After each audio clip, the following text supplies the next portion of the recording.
हाय सखीज, welcome back to my channel. शादियों का सीज़न आ पहुंचा है और ऐसे में रिक्वेस्ट आ रही थी कि प्री ब्राइडल और ब्राइडल के पैकेज मैं अपने पार्लर में कैसे रखती हूँ, ये मैं आप लोगों के साथ शेयर करूँ। तो चलिए वीडियो को शुरू करते हैं। मैं 3 मंथ्स पहले से अपने पार्लर में ब्राइडल के पैकेज रखना शुरू कर देती हूँ, क्योंकि मुझे स्किन देखनी होती है। स्किन ऑयली है, पिंपल्स वाली है, ड्राई है या फिर नॉर्मल स्किन है। इसके साथ साथ हाथ पैरों के भी कंडीशन देखने पड़ते हैं कि कितने पेडिक्योर और मैनिक्योर जाएंगे। तो इसलिए मैं 3 महीने पहले से अपने ब्राइडल पैकेज रखती हूँ और स्किन के अकॉर्डिंग मैं फेशियल्स देती हूँ। तो ब्राइडल के पैकेज जो 3 महीने पहले मैं रखती हूँ उसमें मैं 3 फेशियल देती हूँ, 2 पेडिक्योर मैनिक्योर, उसके साथ साथ बॉडी पॉलिशिंग, बॉडी वैक्स, ये सब इंक्लूडेड होता है। और हेयर स्पा अगर कोई बोलता है मुझे ऐड करने के लिए तो मैं उसको ऐड करती हूँ और उसके एक्स्ट्रा चार्जेस लेती हूँ। तो पहले जो महीना होता है, मतलब अगर शादी 18 फरवरी को है तो इनके जो प्री ब्राइडल पैकेज है वो 18 दिसंबर से हम शुरू कर देते हैं। 18 दिसंबर या 18 या 19 दिसंबर को मैं बुलाती हूँ और उनकी स्किन को चेक करने के बाद उनको स्किन के अकॉर्डिंग मैं फेशियल देती हूँ। अगर उनकी स्किन ड्राई है तो मैं शहनाज गोल्ड का फेशियल देती हूँ या शहनाज का फेशियल देती हूँ।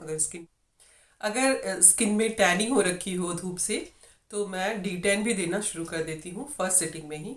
तो D10 के साथ आप कोई फेशियल रख लीजिए। अगर स्किन ड्राई है तो ड्राई स्किन के अकॉर्डिंग आप गोल्ड की या फिर शहनाज का फेशियल रख लीजिए। और नॉर्मल स्किन है तो आप फ्रूट फेशियल ही दे सकते हो। और उसके अगर ऑयली स्किन है, पिंपल्स है, तो आपको पिंपल्स के अकॉर्डिंग ट्रीट करना पड़ेगा स्किन को। इसके लिए आपको थोड़ा पिंपल्स ट्रीटमेंट, ज़्यादा पिंपल्स है तो पिंपल्स इनकी शादी तक कम हो जाए उसके लिए पिंपल्स ट्रीटमेंट या फिर कोई मिंट का फेशियल देना पड़ेगा। मिंट का फेशियल मेरे चैनल पे है, उसको मैंने शेयर किया है तो आप उसको जाकर देख सकते हो। उसकी 3 से 4 सेटिंग दोगे ना तो 20-20 दिन पे बुलाओ। और आप अगर किसी के स्किन पे पिंपल्स है तो 15 से 20 दिन में आप उसको एक सेटिंग दे दो फेशियल की, या क्लीनअप की एक सेटिंग दे दो। फेशियल मत करना, क्रीम मत लगाना उनके फेस पे, जेल से एक क्लीनअप कर देना। धीरे धीरे स्किन जब तक शादी आएगी तब तक उसकी स्किन मेंटेन हो जाएगी। इसी तरह आपको ना हाथ पैर भी चेक करना है क्लाइंट के। अगर हाथ पैर ज़्यादा खराब है तो आपको पहले सिटिंग में पेडिक्योर भी देना पड़ेगा। यानी पहले सिटिंग में आपको अगर स्किन टैन हो रखी है तो D10 के साथ फेशियल देना है, नॉर्मल स्किन है तो। अगर ऑयली स्किन है तो आपको मिंट का फेशियल देना है, अगर पिंपल्स हैं तो। और इस फेशियल को 15-15 दिन पे आपको कंटिन्यू करना है। तो हो सकता है 4 फेशियल भी हो जाए, 4 फेशियल नहीं, सॉरी, क्लीनअप हो जाए। पिंपल्स वाली स्किन पे आप क्लीनअप देंगे, आप फेशियल नहीं देंगे। स्किन ज़्यादा मसाज से और पिंपल्स आ जाएगी तो हल्का सा आप क्लीनअप देंगे फेशियल में, ठीक है। और अगर नॉर्मल स्किन है या ड्राई स्किन है तो आप 3 फेशियल तो ज़रूर दो, जिससे कि स्किन मेकअप के टाइम के लिए बिल्कुल तैयार हो जाए। तो फर्स्ट मंथ में आपने ये करना है। सेकेंड मंथ में आपने फिर से बुलाना है 18-20 तारीख को। अगर 18 फरवरी की शादी है तो उसके अकॉर्डिंग मैं बता रही हूँ कि 3 महीने पहले से आपको कैसे चलना है। तो फिर 18 जनवरी को आपको बुलाना है या 19 जनवरी को बुलाना है। तो उसमें भी आपको एक फेशियल देना है और फेशियल के साथ मैं पेडिक्योर और मैनिक्योर भी देती हूँ। तो आपने भी फेशियल के साथ पेडिक्योर और मैनिक्योर देना है। फिर से मैं याद दिला दूँ कि स्किन टैन है तो D10 भी करना पड़ेगा आपको। और हाथ पैर में भी टैनिंग है तो आपको हाथ पैर की भी टैनिंग करनी पड़ेगी। इस टाइम पे आपको वैक्स बिल्कुल नहीं करनी, आईब्रोज भी नहीं बनाना। लास्ट में जब हम बुलाते हैं ना 3rd मंथ में, तब हम आईब्रोज करते हैं, वैक्सिंग करते हैं। वैक्सिंग शादी से जितना कम दिन पहले आप कर सको ना उतना अच्छा है। वैसे ही थ्रेडिंग भी शादी से जितना कम दिन पहले आप कर सको अच्छा है, क्योंकि इनकी ग्रोथ बहुत जल्दी हो जाती है बालों की। तो इसलिए मैं लास्ट में वैक्स करती हूँ। तो सेकंड सेटिंग में आपने क्या देना है, D10 फेशियल और पेडिक्योर मैनिक्योर इतना देना है।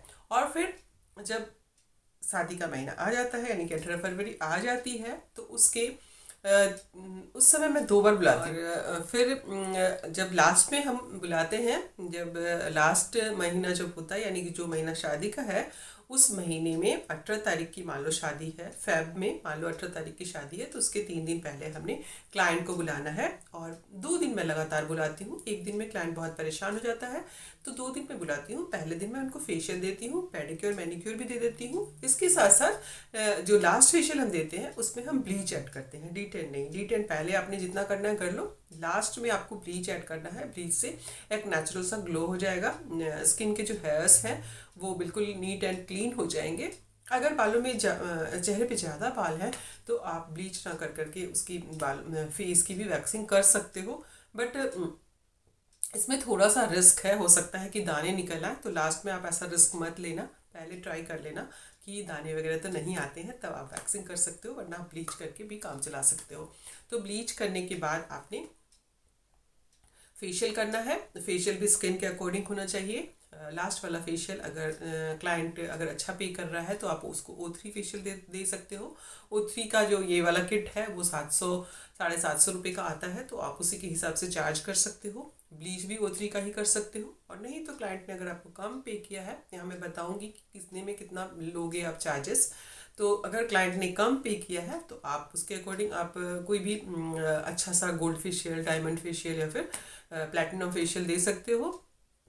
ऑयली स्किन है तो आप मिंट फेशियल पे ही रहना, या फिर डायमंड फेशियल तक जा सकते हो आप, अगर स्किन को सूट करेगा। एक बार आप थोड़ा सा करके देख सकते हो कि स्किन को सूट करे। यहाँ पर सारी चीज़ें स्किन को सूट करने के ऊपर है, और पिंपल्स वाली स्किन पे बहुत कम चीज़ें सूट करती है। तो अगर आप मिंट का भी फेशियल देते हो ना, लास्ट में मिंट का भी क्लीनअप देते हो, तो भी स्किन का ग्लो बना रहेगा, उनके पिंपल्स लास्ट टाइम तक बहुत कम हो जाएंगे। तो इस तरह से आपको करना है। ड्राई स्किन है तो भी आप O3 का फेशियल ड्राई स्किन पे आपने जो स्टार्टिंग में 2 फेशियल 3 फेशियल दिए ना, उससे स्किन थोड़ी मेंटेन हो जाएगी, तो आप O3 का फेशियल दे सकते हो, शहनाज का फेशियल दे सकते हो, ब्लॉसम कुचर का फेशियल दे सकते हो, नॉर्मल में आप नेचर्स का फेशियल दे सकते हो, VLCC का फेशियल दे सकते हो, लोटस का फेशियल दे सकते हो। बहुत सारी कंपनियां हैं, कौन सी फेशियल आपके पार्लर में ज़्यादा रन करता है, ज़्यादा चलता है, और कौन सा फेशियल आपके क्लाइंट को पसंद है, उसके अकॉर्डिंग आप डिसाइड कर सकते हो। तो पहले में मैं पहले 2 दिन बुलाती हूँ ना लास्ट में मैं, तो पहले दिन में मैं उसको फेशियल देती हूँ, ब्लीच के साथ फेशियल, पेडिक्योर, मैनिक्योर, और उसके बाद फिर वैक्स कर देती हूँ। नेक्स्ट डे बुलाती हूँ तो उसमें मैं बॉडी पॉलिशिंग करती हूँ। बॉडी पॉलिशिंग करने के बाद जो है ये पैकेज पूरा हो जाता है। फिर जब शादी वाले दिन वो तैयार होने के लिए आते हैं तो फिर स्किन बहुत मेंटेन रहती है, बहुत अच्छी दिखती है, तो सारा काम बहुत अच्छी तरह से होता है। अब है कि इसके चार्जेस हमने क्या लेने हैं।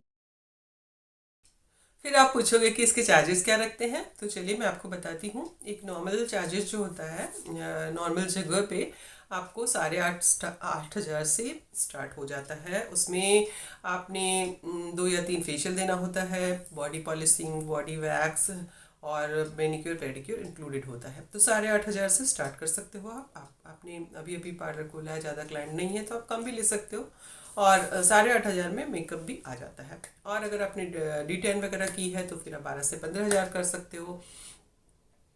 उसके अगर आप O3 का फेशियल वगैरह दे रहे हो, अच्छी कंपनी यूज़ कर रहे हो, टाइम क्लाइंट को ज़्यादा दे रहे हो, क्लाइंट की स्किन प्रॉब्लमेटिक है, तो आप दुल्हन तैयार करने से लेकर प्री ब्राइडल तक, यानी प्री ब्राइडल और ब्राइडल दोनों करके पैकेज बना करके आप 15,000 तक ले सकते हो। मैं ऐसा ही लेती हूँ। आपके एरिया में क्या रेट है आप उसके अकॉर्डिंग रख सकते हो। Thank you for watching. मिलती हूँ किसी अगले वीडियो में, तब तक के लिए tata bye bye, love you all. और हाँ, अगर ब्राइडल ने आपके यहाँ मेकअप नहीं कराना, उन्होंने सिर्फ ब्राइडल का ही पैकेज लेना है, प्री पैकेज लेना है, प्री ब्राइडल का पैकेज लेना है, तो आप 5,000 से स्टार्ट कर सकते हो। 5,000 से लेकर के आपने आपके प्रोडक्ट जैसे हैं उसके अकॉर्डिंग आप चार्जेस को बढ़ा सकते हो। स्किन प्रॉब्लमेटिक है, आपको बार बार क्लीनअप या फेशियल देना पड़ रहा है, बार बार पेडिक्योर मैनिक्योर के साथ D10 भी देना पड़ रहा है, तो आप 5,000 से कुछ ज़्यादा भी ले सकते हो। तो होप कि सारा कुछ क्लियर हो गया होगा। नहीं क्लियर हुआ होगा तो कमेंट में ज़रूर बताना, और मैं उसको आपको आंसर करूँगी। इसके साथ ही क्लाइंट को ज़्यादा पानी पीने के लिए बोलना है, फ्रूट्स वगैरह ज़्यादा खाने, और अच्छी नींद लेने के लिए बोलना है। ऐसा करने से स्किन हेल्दी रहेगी तो चेहरे पे ग्लो भी ज़्यादा आएगा। Thank you for watching. मिलती हूँ किसी अगले वीडियो में।